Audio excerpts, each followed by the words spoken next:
Olá a todos, eu sou Leonardo Carolino e essa é minha colega Josiana Ferreira. Nós somos analistas do Sebrae Pernambuco e vamos conversar um pouco hoje sobre a figura do microempreendedor individual, mais conhecido como o MEI, essa figura extraordinária que no Brasil, em quase 10 anos, a gente já tem mais de 9 milhões de CNPJs formalizados. E hoje a gente vai conversar um pouquinho mais sobre as vantagens, sobre as obrigações, sobre todas as considerações que você, empreendedor, que pensa em abrir um negócio, ou para aquele que já tem um negócio, mas é informal, para tirar todas as dúvidas do passo a passo de como se formalizar como MEI. E para isso eu gostaria de convidar a colega Josi para falar um pouquinho quais são as condições necessárias para ser um microempreendedor individual, Josi.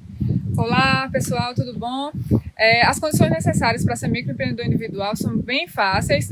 A gente observa a questão do faturamento bruto, né, da receita bruta de 81 mil ao ano. Então prestem atenção ao longo dos meses. A gente fazendo uma divisão dos 81 mil dividido por 12 meses dá um valor médio aí de R$ 6.750 ao mês. Então é esse o valor médio aí que se pode faturar ao ser microempreendedor individual. E o empreendedor individual ele também tem uma característica que ele pode ter até um funcionário, sendo assim ele é empresário individual, então ele também não pode ter participação com nenhum outro sócio. E ele uma outra condição necessária para ele ser MEI é que ele tem que desenvolver uma das quase 500 atividades que estão lá listadas no portal do empreendedor, que é o portal do empreendedor.gov.br, onde lá tem todas as informações para ser um empreendedor individual. É importante ressaltar, né, que ao longo desse vídeo a gente vai falar aí sobre essas vantagens, sobre o que é que eles têm de obrigação, e aí ao final a gente vai disponibilizar um passo a passo de como você se formalizar na sua própria casa. Então, no final do vídeo, dá um cliquezinho aí no link que aí a gente vai disponibilizar esse material para você, tá bom? Pois é, José, apesar de termos aí essas atividades, praticamente o que a gente pensar hoje, né, pode ser empreendedor individual, mas nós temos ainda algumas características, algumas determinações que a gente tem que seguir, né? Por exemplo, no caso de funcionário público, de aposentado por invalidez, a gente recebe muito essa dúvida, né? E também de quem é produtor rural, de quem é pescador, ou propriamente índio também. Nessas condições, se ele pode ser empreendedor individual? Existe essa atenção que a gente tem que tomar enquanto a essas condições, e aí é possível que perca a condição de segurado especial caso ele abra o empreendedor individual. Existe uma outra observação importante também quanto à questão do Bolsa Família. As pessoas que têm, né, a Bolsa Família tem esse... Então teve algum benefício que tenha como requisito a renda média per capita da família, né, também ele pode impactar, né, na condição de empreendedor individual. Tá, outra dúvida bem interessante que muitos perguntam quando vem ao Sebrae é com relação se quando eu sou empregado, né, eu tenho carteira assinada numa empresa, se eu posso ser MEI também. Isso, é uma dúvida muito frequente e a gente faz essa observação de que caso, né, a pessoa ela esteja, né, dentro da empresa e ocorra a demissão dessa pessoa, ela pode sim perder então o seguro-desemprego dela. Por quê? Porque ela vai ter, né, sua formalização, vai ter uma empresa em seu nome, então subentende-se que ela tem como se manter. Então, essa é uma dúvida que ela é muito importante. E tem uma outra dúvida também que é super importante, se eu estou negativado, né, no SPC, no Serasa, se eu posso ser MEI ou não. É bastante comum essa dúvida, né? Se você fez alguma consulta em algum cadastro de crédito recentemente, né, e porventura deu positivo esse cadastro, ele não impacta em absolutamente nada para a abertura da empresa como MEI, tá? Então não tem vedação nesse sentido, mas se ele for na busca de algum crédito, aí sim a análise vai ser feita pelo banco e vai levar em consideração isso, mas para a abertura do MEI, a análise de SPC, Serasa ou outro cadastro negativo não importa, tá bom? Só nesse caso é que ele pode ser prejudicado, né? Caso ele tenha... Mas assim, realmente facilitou bastante, né? Praticamente é zero o custo para se abrir uma empresa como empreendedor individual, facilitou. Esse foi um dos grandes benefícios que fez com que milhões de brasileiros empreendessem. Mas eu decidi que vou ser um empreendedor individual. Qual o próximo passo que eu tenho que fazer? Vamos lá, pessoal. O próximo passo é você entrar no Portal do Empreendedor, www.portaldoempreendedor.gov.br. É muito importante você observar isso, porque existem outros portais do empreendedor na internet e esse é o portal oficial, tá? .gov.br. Nesse portal, todos os serviços eles são gratuitos para o empreendedor individual. É importante observar que depois do passo a passo que vocês vão ter ao assistir o nosso vídeo, vocês vão conseguir se formalizar e a partir daí vocês vão conseguir o seu certificado da condição de microempreendedor individual. O que é isso? É a certidão de nascimento do MEI.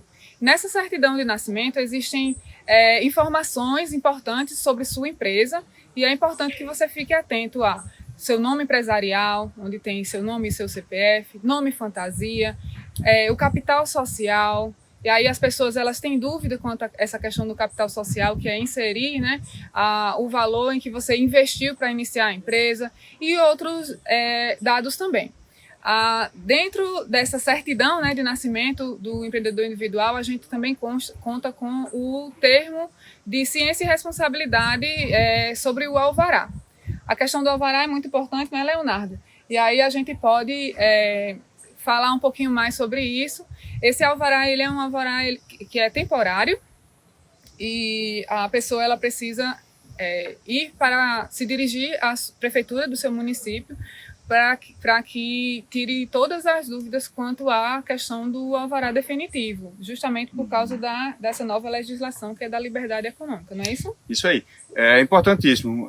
Independente da questão do alvará, né, o empreendedor individual ele também tem que ter a inscrição municipal, tá? Então ele abriu suas portas, teve o CNPJ, ele necessariamente terá que ter a inscrição municipal junto à prefeitura, tá? E também a inscrição estadual, tá? Se ele vai comercializar, se ele vai adquirir mercadorias para revenda ou para produzir, ele terá que ter a sua inscrição estadual perante o órgão fazendário do estado, tá? Nos casos de serviço, de comércio e de transporte de carga, né? Isso vai ser fundamental para uma questão que é comumente trazida aqui com relação a dúvidas do MEI, que é a emissão das notas fiscais, tá? Então, se eu sou prestador de serviço, eu tenho que buscar junto à minha prefeitura, né, a forma como ela emite a nota fiscal. A maioria, a grande maioria, isso você vai ter que consultar, né? O empreendedor que se formalizou terá que consultar a sua prefeitura. A maioria já adota a nota fiscal eletrônica, então no aplicativo ou no site da prefeitura ele já consegue emitir a sua nota.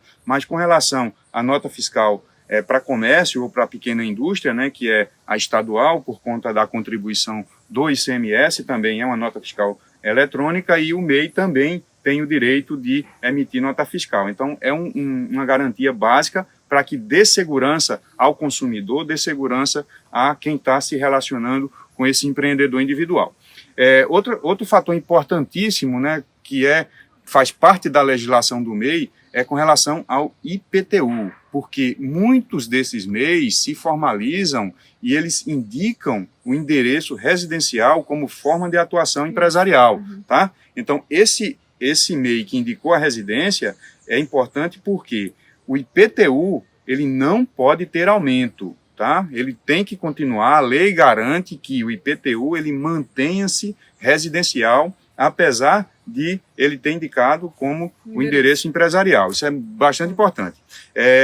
Uma outra, com relação à questão de tributos, que é recorrente às dúvidas no SEBRAE, é com relação a se ele vai pagar mais, né, com relação ao ICMS, né? Então a gente vai ver lá na frente que o MEI paga apenas R$1 de ICMS. Isso. Porém, se ele adquirir produtos de outros estados, né, poderá haver uma incidência maior, seja por antecipação tributária, ou seja, se o produto de outro estado tem substituição tributária. Então é importante que ele acompanhe isso junto ao contador, principalmente se ele adquire produtos de outros estados, tá?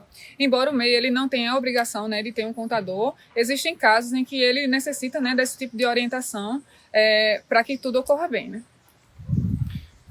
Agora, né, falou aí que é bem simples, né, bastante comum, de casa, com qualquer orientação, a gente consegue abrir o CNPJ do MEI, né, Josi? Mas o ponto central, quanto é que eu vou pagar? O que é que eu tenho que fazer para manter a minha empresa funcionando? Quais são os impostos e quanto eu pago mensalmente? Isso, é muito importante essa informação.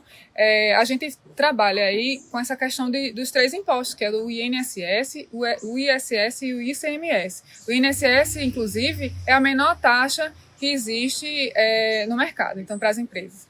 O INSS também a gente tem uma questão que é sempre calculado com base no salário mínimo. Então, toda vez que o salário mínimo sofre uma alteração, um aumento, esse INSS ele vai aumentar também e ele é 5% do salário mínimo. Então, a composição do preço do imposto que você vai pagar todo mês, ele junta INSS, ISS e ICMS. E aí, nos 3 casos, né? No caso da indústria do comércio, então, o total fica no valor de R$ 53,25. No total, no caso de ser só serviço, né? Se você só tem um serviço, fica esse total de R$ 57,25. E no caso dos 3, se você é tanto indústria, quanto comércio, quanto serviço, fica esse total de R$ 58,25. Esses valores, eles vão ser pagos através de um boleto que pode ser emitido, né? Está disponível lá no portal do empreendedor, que é esse portal que a gente sempre fala aqui no vídeo, que é o portaldoempreendedor.gov.br. Também está disponível em outros locais, como no aplicativo do Sebrae. Em apenas 2 cliques, você tem no aplicativo do Sebrae, você consegue aí ter acesso ao seu boleto e pagar suas mensalidades em dia. Importante essa questão do pagamento das mensalidades em dia, porque a gente verifica, né, no nosso país um aumento muito grande da inadimplência.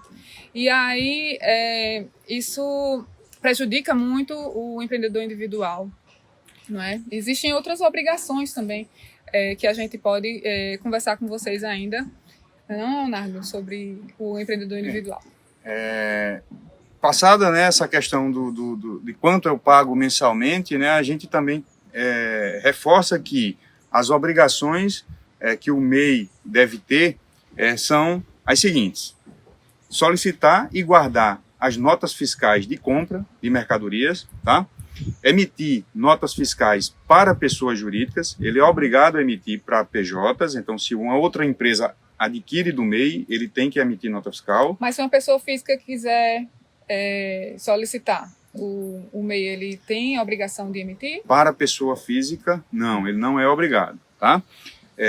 Registrar as receitas de vendas, é interessante que mensalmente ele faça a sua contabilidade, é bastante simples, ele mesmo de próprio punho, ou usando qualquer ferramenta de sistema bastante simples, ele faz a contabilização das suas receitas, das suas vendas mensais, porque isso vai ser fundamental para uma obrigação que é a declaração anual simplificada. Ele, uma vez por ano, né, que o prazo é 31 de maio de cada ano, tá? Ele tem que informar o volume de vendas dele, qual foi a receita das vendas deles. E aí, também a questão do Código de Defesa do Consumidor. Ele é obrigatório, né, ter dentro das empresas? Exatamente, é uma lei federal que obriga que todas as empresas elas tenham o Código de Defesa do Consumidor expostos para a consulta dos seus clientes, tá?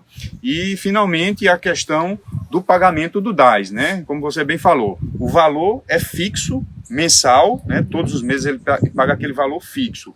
Porém, se ele não paga durante um ano, durante 12 meses, a lei já pode autorizar a Receita Federal a cancelar o CNPJ dele, tá? Além dessas obrigações, pessoal, que o Leonardo já falou muito bem, existe uma outra que é muito importante, que é a da contratação de um funcionário. Existem muitas dúvidas que a gente recebe aqui no Sebrae a respeito disso, e aí a gente vai falar um pouquinho mais sobre isso, tá? Como o Josi falou no início, né, o MEI ele pode ter até um funcionário, né? Ele pode contratar carteira assinada a um funcionário. Só que ele tem que entender que não é apenas o salário mensal que é pago a esse funcionário que ele tem que contabilizar, né, nas suas finanças, né? Tem toda uma despesa que são os encargos sociais que a gente chama, mais os provisionamentos que devem ser feitos, que tem que ser contabilizados também, como o INSS, que com a nova reforma da Previdência, passou para 7,5% até R$ 1.045, que é o salário mínimo, né? O recolhimento do FGTS, mais a contribuição patronal previdenciária de 3%, além de informar, né, as informações principais do empregado, como a GFIP, a RAIS e o CAGED. Ou seja, ele tem um empregado, como o Josi também já colocou anteriormente, né, tem situações em que o MEI vai precisar muitas vezes do auxílio, né, de uma orientação contábil mais profissional, tá? E esse é um caso desses. Quando ele tem um empregado, necessariamente ele terá que ter essa orientação. E aí, só para entender em números gerais, agora com o salário a R$ 1.045, com todos os encargos e provisionamentos, o valor total que tem que ser colocado pelo valor de um funcionário é exatamente R$ 1.522,25. Então, percebam que não é só o salário. Todos os custos envolvidos na contratação também devem ser contabilizados até para que o MEI ele calcule corretamente seu preço de venda e tenha o valor real de sua operação. Isso é importante falar porque se ao contratar um funcionário ele tem esse valor, né, que chega a quase R$ 1.600, e o limite dele mensal é de 6.750, como a gente já falou, ele precisa ver quais outras composições de custos vão ter, né, para dentro do seu negócio, para que ele tenha realmente lucro, né? Então, a gente também tem várias orientações sobre isso, sobre composição de preço, sobre finanças, que aí a gente pode também orientar o empreendedor individual quanto a isso. Ótimo. Além, obviamente, de ter o CNPJ, que em pesquisa feita pelo Sebrae Nacional, né, que foi apontado como principal benefício de ser MEI, a gente vai falar um pouquinho agora sobre o segundo principal benefício de ser MEI, que é buscado por esses empreendedores. Que é, Josi? Isso, são os benefícios de cobertura previdenciária, né? Então, todos os benefícios que a gente chama de benefícios do INSS, né? Aposentadoria por idade, aposentadoria por invalidez, auxílio-doença, o salário maternidade. Existem outros benefícios também, como pensão por morte, pensão, auxílio-reclusão. Todos esses benefícios, eles são garantidos para quem é microempreendedor individual e também faz o seguinte, trabalha suas obrigações direitinho. Então, todo mundo que é empreendedor individual e tem trabalhado, né, feito suas obrigações conforme o que a gente vem explicando aqui, eles têm os seus benefícios do INSS garantidos. Mas a gente, fora esses benefícios todos, a gente também tem os outros que a gente já falou, que são os da cidadania empresarial, né, que a gente fala, que são os de ter maiores acessos a contas de bancos, contas empresariais, ou ter mais barganha, poder de barganha junto com os fornecedores. Existem milhares de outras vantagens, né, de ser empreendedor individual. E para encerrando um pouco esse bate-papo aí junto com vocês, a gente vai começar a falar um pouquinho sobre a saída desse regime, né? Como é que a pessoa ela deixa de ser empreendedor individual? Isso é muito importante, porque o MEI ele tem condições bem atrativas, né, para quando ele se formaliza, né? Mas a ideia é exatamente essa, de que o MEI ele seja a porta de entrada, seja o primeiro degrau do empreendedor, né, nesse mundo empresarial. E, obviamente, vai acontecer isso. Se ele trabalhar bem suas finanças, se ele trabalhar bem o relacionamento com o cliente, se ele trabalhar oportunidades de mercado, o que é que vai acontecer? Ele vai crescer. E aí, o crescimento acarreta uma das saídas do MEI, que é exatamente o faturamento superior ao limite de R$ 81 mil. Então, se ele fatura no ano acima desse valor, ele sairá automaticamente do regime no ano seguinte, tá? Uma outra forma de saída do regime é exatamente a compra superior a 80% da receita, né? Exceto no ano de abertura. Então, quando o MEI abriu a sua empresa, ele realmente pode ter um volume alto, né, de compras, porque ele está iniciando a operação, por exemplo, para ter estoque, tá? Mas isso não se justifica nos anos seguintes. Então, ter compra superior a 80% da receita pode ser um dos motivos de saída do regime. O que mais, Josi? A gente tem mais umas duas aqui que provocam a saída do sistema, né? Outras duas situações de saída do sistema são realizar atividades não permitidas, né, daquelas que a gente já disse que existem na lista, E também uma outra que é a contratação de mais de um funcionário. Então, o limite é contratar apenas um funcionário. Você identificou que precisa de mais de um funcionário ou identificou que tem alguma dessas características que foram mencionadas aqui, então está na hora de repensar e de se reenquadrar, né? De virar aí, quem sabe, um ME.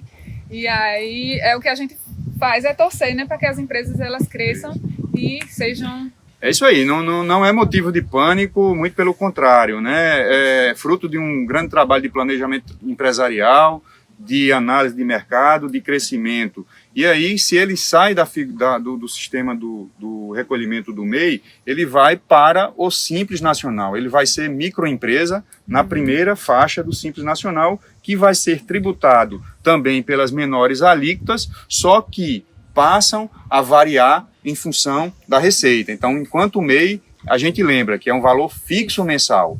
Quando ele é ME, quando ele é microempresa no Simples Nacional, vai ser um percentual em cima da receita mensal, que é 4% para o comércio, 4,5% para a indústria e 6% para serviços. Então, se você quiser conhecer, fazer seu planejamento, quanto é que vai pagar de impostos e de tributos enquanto microempresa, a gente também pode auxiliar, mas aí já é uma outra conversa, né, Josi? Já é um pouco, já para um outro vídeo. Pois é. E aí também, né, só com relação a esse excesso de faturamento, é importante frisar que a saída dele vai se dar no ano seguinte, só que vão ter aí algumas variáveis que têm que ser consideradas. Então, se você é empreendedor individual e já identifica que vai exceder o limite de faturamento de R$81 mil, não espere. Procure o Sebrae, procure a orientação de um contador, procure uma orientação profissional, porque a gente já pode minimizar, já pode impactar os riscos desse excesso de receita, né? É isso aí, pessoal. Essas foram as principais dicas que a gente pôde dar sobre o empreendedor individual. A gente espera que com esse vídeo a gente consiga esclarecer a ponto de você ter informações necessárias para, quem sabe, se formalizar, né? Entrar também nesse grupo de quase 10 milhões de empreendedores individuais do nosso país. No link aqui abaixo a gente mostra um passo a passo de como você fazer isso no computador da sua casa. E a gente está à disposição aí, caso vocês tenham alguma dúvida, tenham alguma observação, a gente está a postos para responder. Muito obrigada, viu? Isso aí, Josi, obrigado. E lembrando que o Sebrae tem uma grande rede de atendimento em todo o país, só em Pernambuco são mais de 90 pontos de atendimento. Na dúvida, não hesite, ligue para o 0800 570 0800, mas não fique na dúvida. Busque uma orientação e o Sebrae está aqui à sua disposição. Obrigada, pessoal.